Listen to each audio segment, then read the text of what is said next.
नमस्कार, स्वागत है आप सभी का डीडी राजस्थान के इस ख़ास कार्यक्रम बीच बहस में। दोस्तों, आज के इस कार्यक्रम के अंदर हम देश के उस वर्ग की, उस ख़ास तबके की बात करेंगे जो कहीं ना कहीं आपको और हमें जागरूक करता है, और आज के इस दिन उस जागरूकता को बढ़ाने का प्रयास भी किया जाता है। जी हाँ, किसी भी समाज के लिए, किसी भी देश के लिए निष्पक्ष और निर्भीक संचार माध्यमों का होना बहुत ज़रूरी है, जो किसी भी सभ्य समाज और विकसित राष्ट्र की नींव बनते हैं। आज के हमारे इस कार्यक्रम में हम उसी पत्रकारिता, उसी संचार माध्यमों के बारे में जानकारी लेंगे। सबसे पहले आज के इस कार्यक्रम में हम स्वागत करते हैं हमारे आज के ख़ास मेहमान श्री राजेंद्र बोड़ा साहब का। बहुत बहुत स्वागत है बोड़ा साहब आज के हमारे इस कार्यक्रम बीच बहस में। आपका 5 दशकों से भी लंबा अनुभव है पत्रकारिता के साथ। कहीं ना कहीं भारत के अंदर पत्रकारिता को पल्लवित होते हुए आपने देखा है, इसके बनते बदलते स्वरूप का आपने महसूस किया है। किस प्रकार आज के इस कार्यक्रम के माध्यम से हम इन तमाम बनते और बदलते स्वरूप के बारे में तो जानेंगे, लेकिन साथ ही साथ आपके उस अनुभव को भी महसूस करेंगे। आज के इस ख़ास दिन राष्ट्रीय प्रेस दिवस मनाया जाता है। संचार माध्यमों की विविध बातों को हम आपसे जानने की कोशिश करेंगे। कितना महत्वपूर्ण हो जाता है जब आप 5 दशकों के अपने इस करियर के अंदर इसके स्वरूप को बदलते देखते हैं, तो आज कितना महत्वपूर्ण हो जाता है उसकी जागरूकता को लेकर के इस तरह के कार्यक्रम आयोजित किए जाते हैं। सही कहा आपने कि 50 वर्ष से अधिक हो गए, लेकिन इसमें हमने कम से कम 3 दौर ऐसे देखे हैं जिसको आप कह सकते हैं कि बदलाव के दौर हैं। और आज का दिन जो प्रेस दिवस हम मनाते हैं वो इसलिए मनाते हैं कि इस एक दौर ऐसा आया जब हमें लगा कि ये खतरे में है, ये माध्यम खतरे में है, जनसंचार का माध्यम खतरे में है। और हम मान के चलते हैं कि जनसंचार का माध्यम इसलिए आवश्यक है कि लोकतंत्र में बहुसंख्यक समाज जो होता है, बहुसंख्यक से मतलब ये है कि जो वोट देने वाला नागरिक है, भारत का नागरिक, जिसमें सब तबके के लोग हैं, उसकी बात को कौन करेगा? वहाँ जो सबसे पीछे आदमी खड़ा है उसकी बात कौन करेगा? उसकी समस्या को कौन दिखाएगा? और फिर जो शासन में लोग बैठे हैं वो भी उनके लोग, उनके प्रतिनिधि हैं, वो उन्हीं के लिए काम करते हैं। लेकिन कोई एक ऐसी कड़ी हो जो उन दोनों के बीच में बने, जो उनको बताए कि जनता क्या चाहती है और जनता को बताए कि शासन तुम्हारे लिए ये कर रहा है। ये शुरू से ऐसा रहा है। लेकिन बदलाव आया, बदलाव ये आया, सबसे पहले तो खतरा आया इस प्रेस पर जी। तो ये जो हम आज का प्रेस दिवस मनाने, बड़ी दिलचस्प बात है, बहुत से लोगों को याद नहीं होगा ये, क्योंकि हमने इस 50 साल में ये दौर देखे हैं कि सबसे पहले राष्ट्रीय प्रेस आयोग बना था 60s में। उसने ये सिफारिश की थी कि एक प्रेस काउंसिल बनाई जाए।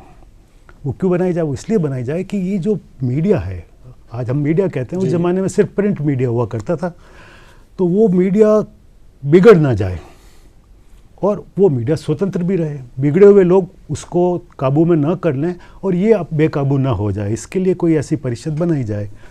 तो सन 65 में कानून पास किया हमारी संसद ने और भारतीय प्रेस काउंसिल बनी। और 1970 के वो जो 65 में बना और 66 में उसका गठन हो गया और काम शुरू हो गया। लेकिन एक दौर ऐसा आया जब ये सारी हमारी जो हमने जो हैसियत हासिल की थी, जो सुरक्षा हासिल की थी इस कानून के माध्यम से, वो गिर गई। वो ये हुआ कि सन 1975 में आपातकाल लागू हुआ। जी जी। आपातकाल में ये कानून ख़त्म कर दिया गया, प्रेस काउंसिल ख़त्म कर दी गई और कोई आज़ादी नहीं रही। और ये हम जानते भी, इमरजेंसी के अंदर सब तरह की आज़ादी पर पाबंदियाँ लग गई। अब वो अच्छा था बुरा था उस ज़माने में। अब लोगों ने एक दूसरे की राजनीतिक बातें भी हुई और अब एकेडमिक लोग आगे भी बातें करते रहेंगे। लेकिन जब नई सरकार आई जनता पार्टी की, तो 78 में उन्होंने एक नया वापस से प्रेस काउंसिल का कानून बनाया और 79 में वो गठित कर दिया।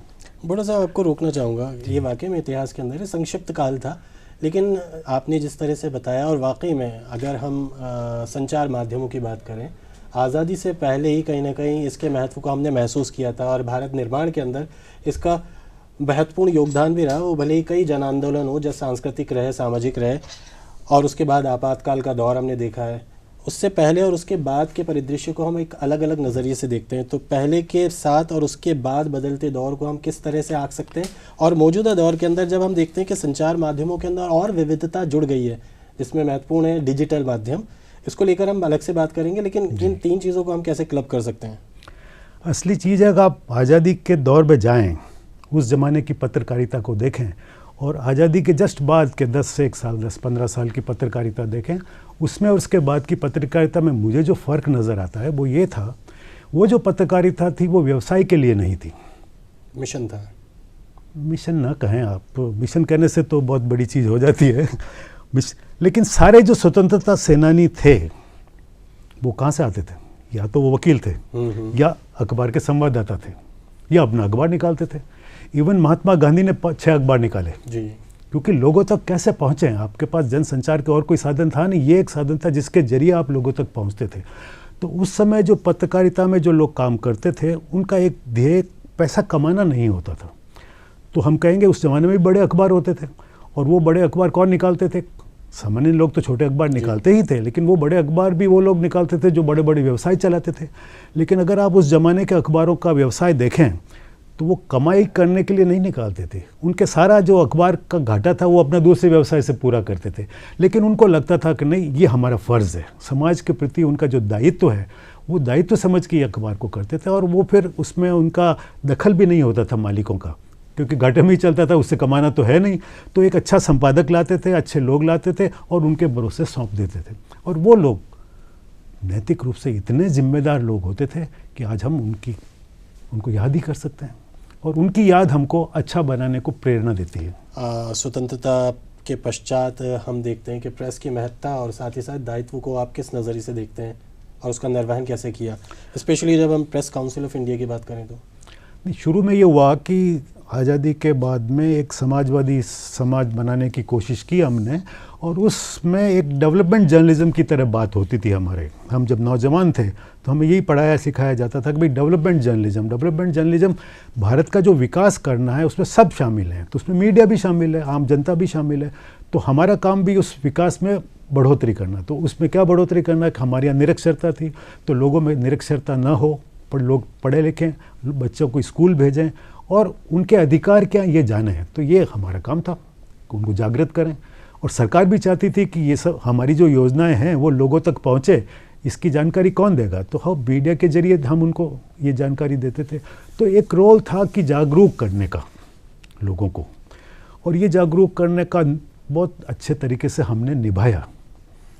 लेकिन ज़माना बदला। इस बदलाव के साथ हम देखते हैं कि संचार माध्यमों के स्वरूप में भी बहुत बदलाव आए। पहले इलेक्ट्रॉनिक मीडिया, जिसके अंदर हम देखते हैं कि रेडियो और टेलीविज़न का माध्यम था, उसके बाद हम डिजिटल स्वरूप के अंदर जाएं, जो सोशल मीडिया का इम्पैक्ट है। इन दोनों को अगर हम देखें तो आपको क्या लगता है, भारत जिसमें आज इतनी विविधता है, उसके साथ साथ संचार माध्यमों की इस विविधता को लेकर के आप कितना महत्वपूर्ण कारक मानते हैं और कितनी चुनौतियों को पाते हैं आप?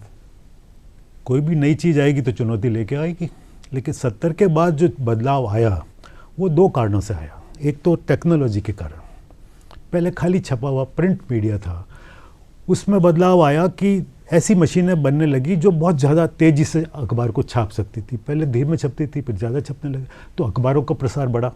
क्योंकि आप अगर 6 घंटे में 60,000 अखबार छाप सकते थे और अब आप 6 लाख छाप सकते हैं, तो आप अधिक लोगों तक पहुंचा पाएंगे।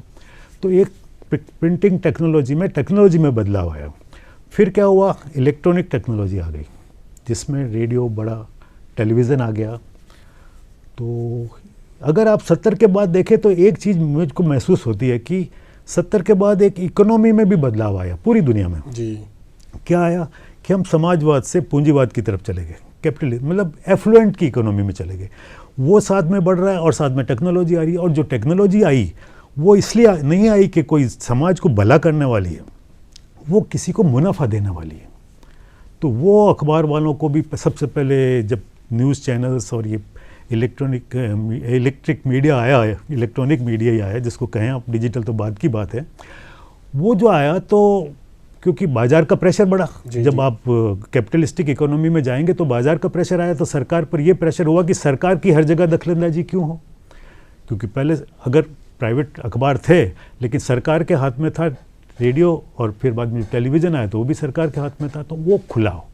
तो जो लिबरलाइजेशन हुआ, तो इकोनॉमी में भी लिबरलाइजेशन हुआ, और इकोनॉमिक लिबरलाइजेशन के कारण हमारे जीवन के सभी क्षेत्रों में लिबरलाइजेशन हुआ, समाज में भी हुआ।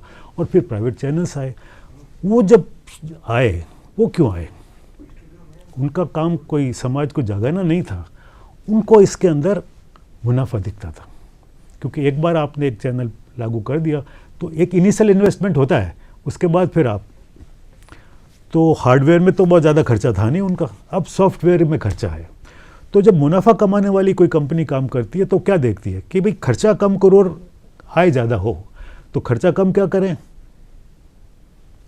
कि जो सॉफ्टवेयर का काम है ना, वो जो अखबार में जो बहुत सारे संवाददाता होते थे, इनकी संवाददाता की जगह कम कर दो, क्योंकि जब बहुत से संवाददाता होंगे तो बहुत लोगों तक पहुंचेंगे, बहुत लोगों की बात करेंगे, और उसकी जगह अगर संवाददाता कम हो जाएंगे आपके, तो जो न्यूज़ गैदरिंग का जो काम था वो संकुचित होता गया। तो बड़ा साहब हम देखते हैं कि दुनिया भर में हर क्षेत्र के अंदर हम बाजारवाद या पूंजीवाद को हावी देखते हैं। प्रेस की बात करें, उसकी निष्पक्षता, स्वतंत्रता और सिद्धांतों को लेकर के एक लंबी बहस हम बीते एक दशक से अंदर देख ही रहे हैं, जो हर जगह पर होती दिखती है। इससे जुड़े मेरे दो सवाल हैं। इस बहस को आप कैसे देखते हैं, और साथ ही साथ इस बहस को किस अंजाम तक पहुंचता आप देखते हैं? क्योंकि अगर हम बात करें पहुंच तक, तो भले ही अखबारों की पहुंच आज भी किसी एक दायरे तक सिमटी हुई है, लेकिन सोशल मीडिया आज इतना तेज़ है कि बहुत तेज़ी से पहुंचता है और बहुत व्यापक है। तो आप इस बहस को इस दोनों के संदर्भ में किस तरह देखते हैं? तो एक तो नई चीज़ ये हुई, सोशल मीडिया के आने से संपादक का रोल ख़त्म हो गया। पहले आप कोई भी संवाददाता जाएगा, संपादन करेगा, जैसे आपके इस विभाग में होता है, आपके समाचार विभाग में, कि आपका संवाददाता आके अपनी कॉपी देगा, फिर एक सब एडिटर उसको कॉपी को एडिट करेगा, फिर आपका संपादक तय करेगा उसको कहाँ प्लेस करना। तो ये एक सिस्टम होता है। सोशल मीडिया में ऐसा कोई देखने वाला नहीं होता, वो तो सबके लिए खुला है। वहाँ उपयोग करने वाला भी वही है और उपभोग कराने वाला भी वही है, एक सप्लायर भी वही है और कंज्यूमर भी वही है। आप हमारे यहाँ क्या है, जैसे दूरदर्शन है, तो हम उन लोगों को सप्लाई करते हैं, खबरें देते हैं, एंटरटेनमेंट देते हैं, और लोग हमसे ग्रहण करते हैं। ठीक है, उनका इंटरेक्शन इतना ही है कि वो हमको कभी खबर दे दें, सूचना दे दें, चिट्ठी लिख के दे दें, ईमेल करके दे दें।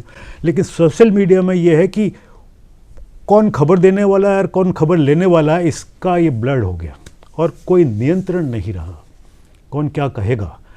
तो खांचों में बढ़ गया जो हमारा समाज, जो पहले हम कहते हैं ना जातियों में बटा हुआ है, तो अब ये कई सारे विचारधाराओं में बढ़ गया। तो प्रेस काउंसिल ऑफ इंडिया का कहीं ना कहीं जिम्मेदारी और बढ़ जाती है। इस तरह की संस्थाएं जो लगातार अपनी तरफ से मॉनिटरिंग कर रही हैं, वैसे तो हम आपसे ये भी जानना चाहेंगे, क्या हमारे यहाँ मॉनिटरिंग करने का कोई सिस्टम है, और सिस्टम है तो कितना प्रभावी है? प्रेस काउंसिल तो खाली प्रिंट मीडिया के लिए हो गया। अब जब डिजिटल मीडिया इतना हावी हो गया कि प्रेस मीडिया, अब जो प्रिंट मीडिया है वो तो बहुत पीछे चला गया, क्योंकि उसको भी अपने को सर्वाइव करने के लिए डिजिटल प्लेटफॉर्म्स पर आना पड़ता है। पर हमको याद रखना पड़ेगा कि ये जो प्लेटफॉर्म है सोशल मीडिया के, जो हमको लगता है फ्री है, वो मुफ्त नहीं है, क्योंकि वो जो मीडिया प्लेटफॉर्म चलाने वाले हैं वो उनका ये कहना होता है साहब हमारे यहाँ पर क्या हो रहा है इसके लिए हम जिम्मेवार थोड़ी हैं, वो तो जो आकर के जो लिख रहा है वो जाने, वो जो ग्रुप बना रहे हैं वो जाने। जैसे फेसबुक है, ये ग्रुप बनते हैं इसके अंदर, इंस्टाग्राम है, इसमें भी ग्रुप होते हैं। एक चीज़ जानना चाहेंगे, अक्सर देखते हैं वन मैन शो के अंदर कुछ भी खबर कहीं पे भी पहुंचा दी जाती है, उसको लेकर के हम कई सारे, जिसमें अखबार भी हैं और इलेक्ट्रॉनिक मीडिया भी है, फैक्ट चेक, रियलिटी चेक या ख़बरों की खबर, इस तरह की चीज़ों को लेकर के वो खुद खबर की सच्चाई पाठकों तक, दर्शकों तक पहुंचाते हैं। कितना महत्वपूर्ण मानते हैं, क्योंकि जो चीज़ें, जो खबरें हम तक परोसी जा रही हैं, उसकी सच्चाई भी विभिन्न संचार माध्यम यानी मीडिया हाउसेस खुद अपनी तरफ से हम तक पहुंचाने की कोशिश कर रहे हैं। तो कहीं ना कहीं एक बहुत मुश्किल दौर के अंदर है, जहां खबरें हमें मिल रही हैं लेकिन खबरों की सत्यता की कोई गारंटी नहीं है। कोई गारंटी नहीं। और ये गारंटी तो, अब ये जो फैक्ट चेक की आपने बात की, वो तो बाद में होता है ना, आ गई खबर, अब आप फैक्ट चेक करके हमको बताते हैं। अब मैंने वो खबर देखी और आपकी फैक्ट चेक वाली बात नहीं सुनी मैंने तो बात अपना मन बना लिया। जब संपादक होता है वो खबर को फैक्ट चेक पहले करता है, फिर खबर देता है। ये तो एक पैरेलल सिस्टम हो गया, जहाँ पे हम देखते हैं पारंपरिक तरीका कि वाकई में एक पुरोधा या पुराना जो एक्सपीरियंस रखते थे वो खबर को पहले तोलते थे और उसके बाद उसको बताने का या पाठकों तक, दर्शकों तक पहुंचाने का काम करते थे। आजकल तेज़ी का युग है, हम देखते हैं कि सूचना क्रांति का ये दौर है, और सूचनाएं अपने आप में खुद एक एसेट हो गई है। एसेट हो गई, जो आपने कहा ना, सूचना आज एक कमोडिटी हो गई है। आप एज ए कमोडिटी प्रेजेंट कर रहे हैं। वो सूचना इसलिए आप दे रहे हैं कि उसके कारण आप बहुत सारे लाइक्स हासिल करें। वो बहुत सारे लाइक्स हासिल करेंगे तो आपको बहुत सारा विज्ञापन मिलेगा। वो विज्ञापन जो मिलेगा, जो आर्टिफिशियल इंटेलिजेंस के जरिए, मशीनी के योग से आपको जकड़ लेगा, आपको माल बेचने के लिए करता है। तो वो जो सारा कर रहे हैं इस आधार पर कर रहे हैं कि देखिए हम तो सूचना दे रहे हैं, वो सूचना नहीं दे रहे हैं, अपना माल बेच रहे हैं। तो बोड़ो साहब आपसे ही जानना चाहेंगे, संचार माध्यम जो अपने कर्तव्यों, कठोरता और अनुशासन के लिए जाना जाता था, आखिर कहाँ गए ये तत्व या अवयव? फिर कैसे इसको तराशा जाए? वो खाली प्रेस से आप या मीडिया वाले से अपेक्षा नहीं कर सकते। पूरा समाज कैसा हो गया है। आप ऐसा तो है नहीं कि पूरे समाज तो दूसरी तरफ जाए और खाली मीडिया में काम करने वाले आइलैंड हो जाएं, ऐसा तो नहीं है ना। जैसा समाज होगा वैसा ही होगा। क्या हमारे समाज में वो नैतिकता बची हुई है? रोज़ाना आप अखबार में देखिए कोई न कोई बड़ी घूस लेते हुए ऊपर बड़े से बड़ा अधिकारी से लगा कर नीचे से नीचे बाबू तक पकड़ा जा रहा है, फिर भी नहीं रुकती। तो ये जो समाज में नैतिकता का जो संकट है, अब आप कहते हैं कि साहब ये तो अब आप मीडिया वालों को काम है, आप जागृत करिए। तब कैसे जागृत करें? वो जागृत तब होता है जब एक समाज में लीडरशिप होती है। गांधी के ज़माने में जो लीडरशिप थी, तो गांधी ने ये कहा था भाई इस अखबार में वो लोग मत आइए जिनको रोजी रोटी कमानी हो, इसमें तो वो आइए जो सच में जनता की सेवा करने के। तो सेवा करने के लिए कोई मीडिया में नहीं है आजकल। अगर मैं कहूँ कि मैं किसी अखबार में काम करता हूँ या किसी मीडिया में काम करता हूँ या अपना कोई चैनल चलाता हूँ और मैं ये कहूँ मैं तो खाली सेवा करने के लिए हूँ, तो मैं झूठ बोल रहा हूँ। मैं अपने लिए कर रहा हूँ। मैं अपने लिए क्या कितना कमाना चाहता हूँ उसकी कोई सीमा थोड़ी होती है। तो हम देखते हैं हमारे यहाँ पे वैरायटी बहुत है, ऑप्शन भी बहुत है, और वर्ल्ड वाइड यानी विश्व के परिदृश्य में देखें भारत के इन संचार माध्यमों को, जो अलग अलग प्लेटफॉर्म के हो सकते हैं, इनकी पहुंच और प्रभाव व्यापक भी है, लेकिन पारदर्शिता के परिप्रेक्ष्य में, जिम्मेदारी के परिप्रेक्ष्य में आप कहाँ पे पाते हैं? और यकीनन आपका कहना भी सही है कि जैसे समाज होता है वो हर जगह रिफ्लेक्ट होता है। तो कहाँ से शुरुआत की जाए कि अगर हमें लगता है कि हाँ हमें अपनी तरफ से इन सब चीज़ों के अंदर एक व्यापक बदलाव लाना है जो सकारात्मक हो? इसके लिए शुरुआत हमको लोगों को इस बात के लिए जागरूक करना होगा कि वो क्रिटिकल थिंकिंग रखें। किसी चीज़ कोई आपको कही है उसको मैं एकदम ना मान लें।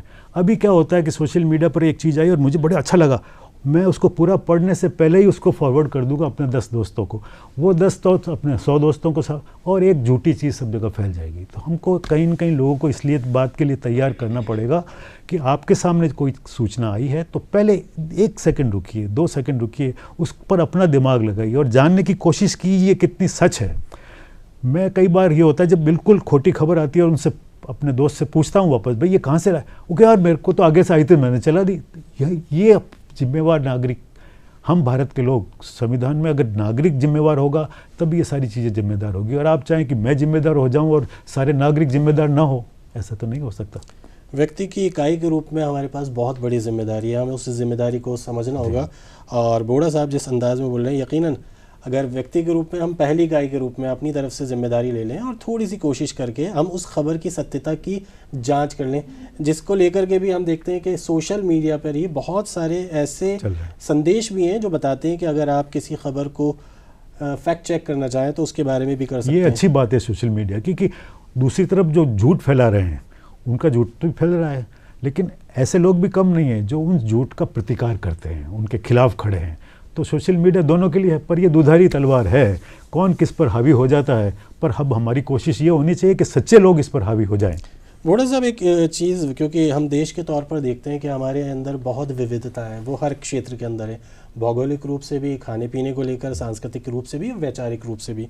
तो इन विविधताओं के बीच अगर हम एक रूपता की बात करें, और वो एक रूपता संचार माध्यमों के ज़रिए, प्रेस काउंसिल ऑफ इंडिया जिसकी स्थापना एक उद्देश्य के साथ की गई थी, बदलते दौर के अंदर हम देखते हैं कि भले ही वो अपनी तरफ से उन जिम्मेदारियों को अलग तरीके से निर्वहन कर रहा है, लेकिन आज के इस दौर के अंदर क्या वो ज़रूरी तत्व हैं जो आपको लगता है कि व्यापक रूप से देश के अंदर एक क्रांतिकारी बदलाव लाएं, एक नागरिक के तौर पर, एक देश के तौर पर, और साथ ही साथ इन संचार माध्यमों के तौर पर? तो कुछ तो काम किए जा सकते हैं जिसको लेकर के हम आज कोशिश करें तो परिणाम कुछ वक्त में आएंगे।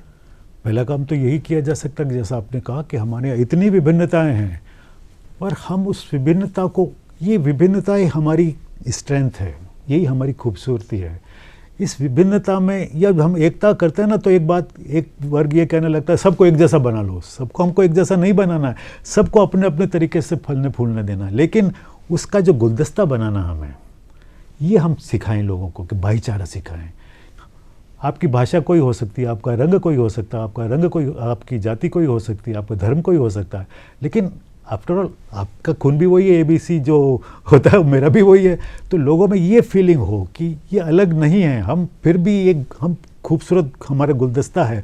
ये जो भाईचारे की संस्कृति जो हमारे हिंदुस्तान की सबसे बड़ी धरोहर है, इस धरोहर को बचाना हमारा सबसे बड़ा फ़र्ज़ बनता है इस समय। और इस समय मीडिया में हम लोग जो काम कर रहे हैं या जो नए नवयुवक काम कर रहे हैं, उनका फ़र्ज़ बनता है, ये नैतिकता है कि कैसे इस विविधता को हम बनाए रखें। यही विविधता हमारी स्ट्रेंथ है। एक और चीज़, क्योंकि 5 सालों से 50 सालों का लंबा अनुभव आपके पास है पत्रकारिता के क्षेत्र में। आज हम जिस दौर से गुजर रहे हैं, हम देखते हैं कि अपने आसपास बहुत सारे बदलाव देख रहे हैं। उन बदलावों के साथ एक बदलाव ये भी है कि चारित्रिक रूप से, नैतिक रूप से हम अपने अंदर बहुत सारी कमियों को, खामियों को पाते हैं, एक सामाजिक रूप से भी और व्यक्तिगत रूप से भी। आपको क्या लगता है, देश निर्माण के लिए व्यक्तिगत चरित्र तो होता है, एक राष्ट्रीय चरित्र की भी बात करते हैं, तो पत्रकारिता या जनसंचार वो माध्यम है जो एक सामूहिक रूप से सबको कलेक्टिव रूप से आगे बढ़ाता है। तो इस देश निर्माण के लिए, देश चरित्र के लिए हमें क्या करना चाहिए, किन बातों का ख्याल रखना चाहिए ताकि आने वाली पीढ़ी को हम एक सजग समाज दें, स्वस्थ समाज दें, एक अच्छी मानसिकता वाला समाज दें? ये सजग समाज की बात आती है तो यही मीडिया का काम होना चाहिए। सूचनाएं देता है वो, लेकिन सूचना देते हुए ये ख्याल रखे कि कहीं वो विभेद तो नहीं कर रहा है, कहीं वो लोगों में गुस्सा तो पैदा नहीं करवा रहा है, कुछ एक वर्ग को बढ़ा करके दूसरे वर्ग को उसके सामने खड़ा करके। क्योंकि क्या होता है, डिबेट कराने में बड़ा मज़ा आता है। आजकल इलेक्ट्रॉनिक मीडिया को और डिजिटल मीडिया में ये जो डिबेट चल रही है, जो इस हद तक चली जाती है कि जैसे बस हम अगर आमने सामने हो तो बस मैं आपका कॉलर पकड़ लूँगा। लेकिन अच्छा लोकतांत्रिक समाज वो होता है कि हम बहस करें, जम के बहस करें। मैं आपसे बिल्कुल खिलाफ बात करूं, आप मेरे से बिल्कुल खिलाफ बात करें, लेकिन फिर भी हम एक दूसरे से प्रेम करें। तार्किक रूप से हम अलग हो सकते हैं, वैचारिक रूप से अलग हो सकते हैं, लेकिन एक समाज के तौर पर कहीं ना कहीं हमें इंसान के तौर पर तो हम व्यक्ति का और उसके विचारों का सम्मान करना बहुत ज़रूरी होता है। तो आज के इस खास दिन आप हमारे दर्शकों को वो कौन से मंत्र देना चाहेंगे जो आपको लगता है कि एक समाज के रूप में, एक व्यक्ति के रूप में हमें अपने अंदर, अपने चरित्र के अंदर अंगीकार करने चाहिए? तो सबसे एक ही मंत्र देना चाहता हूँ कि जो आपको कहा गया है या जो कुछ आपको कहा जा रहा है उसको आंख बंद करके न मान लें। अपना क्रिटिकल थिंकिंग रखें, गंभीरता से उसकी जांच करें और फिर आपको जो पसंद हो, आपको जो लगे कि ये सही है, मैंने जो कहा इस आप उसे मान लें। और मैं ये कहूँगा इसकी बात मत मानो, मैं ये नहीं कहता, मेरी बात भी आप मत मानिए, लेकिन मैं जो कह रहा हूँ उस पर आप जाकर के मनन करें, सोचें और उसकी जांच कर लें। और फिर आपको लगे कि मैं ठीक हूँ तो मेरे साथ आएँ, और आपको लगे कि मैं ठीक नहीं हूँ तो मेरे साथ ना आएँ। ये छूट होनी चाहिए आपको। बहुत खूब, बहुत अच्छी बात कही है। वैचारिक रूप से हमारा दृष्टिकोण अलग हो सकता है, भाषा अलग हो सकती है, भौगोलिक परिस्थितियाँ, खान पान, रहन सहन, लेकिन देश के रूप में हम एक ऐसे देश के वासी हैं जहाँ पर यही विविधता हमारी पहचान है। और शायर ने क्या खूब कहा है, इख्तिलाफ़ रंग-बू से बात बनती है, हम ही हम हैं तो क्या हम हैं, तुम ही तुम हो तो क्या तुम हैं। वक्त हो गया है कि आज के इस कार्यक्रम में हमारे आज के ख़ास मेहमान वरिष्ठ पत्रकार राजेंद्र बोड़ा साहब को दें। बहुत बहुत शुक्रिया, आप आए, इतनी खूबसूरत बातें हमारे दर्शकों के साथ साझा की। फिर किसी और दिन, किसी और प्रोग्राम के अंदर हम और आप मिलकर के कुछ और मुद्दों पर बातचीत करेंगे। फ़िलहाल के लिए आप मुजीब को दीजिए अनुमति। नमस्कार।